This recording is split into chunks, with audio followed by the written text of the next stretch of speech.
Mayın 4-də Sumqayıt şəhər məhkəməsində hakim İlqar Məmmədovun sədrliyi ilə AXCP Gənclər Təşkilatının üzvü Cabbar Savalanlının barəsində Cinayət Məcəlləsinin 234.1-ci satış məqsədi olmadan qanunsuz olaraq narkotik vasitələri və ya psixotrop maddələri şəxsi istehlak miqdarından artıq miqdarda əldə etmə və ya saxlama maddəsi ilə açılan cinayət işi üzrə məhkəmə prosesi yekunlaşıb. Məhkəmə gənc fəalın 2 il 6 ay müddətinə azadlıqdan məhrum edilməsi barədə hökm verib.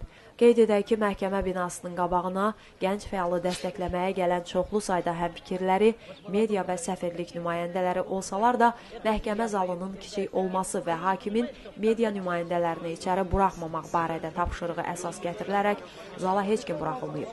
Prosesdə elan edilən fasilə zamanı bir neçə jurnalist içəri daxil olmağa müvəffəq olub. Belə ki, prosesdə Savalanlı dövlət ittihamçısından ona cəza verilməsi barədə kimdən tapşırıq aldığına dair sual verib. Amma hakim Məmmədov gəncin sözünü kəsərək ona sual vermək olmaz deyə bildirib.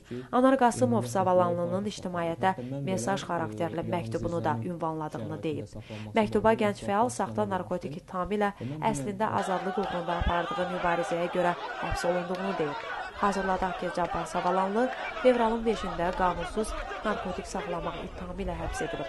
Cabbar Savalanlıya Cinayət Məcəlləsinin 234.1-ci maddəsi ilə satış məqsədi olmadan qanunsuz olaraq narkotik vasitələri və ya psixotrop maddələri şəxsi istehlak miqdarından artıq miqdarda əldə etmə və ya saxlama cinayəti açılıb. Lakin onun sosial şəbəkələrdə iqtidar əleyhinə səsləndirdiyi fikirlərə görə həbs olunmağa istisna edilmir.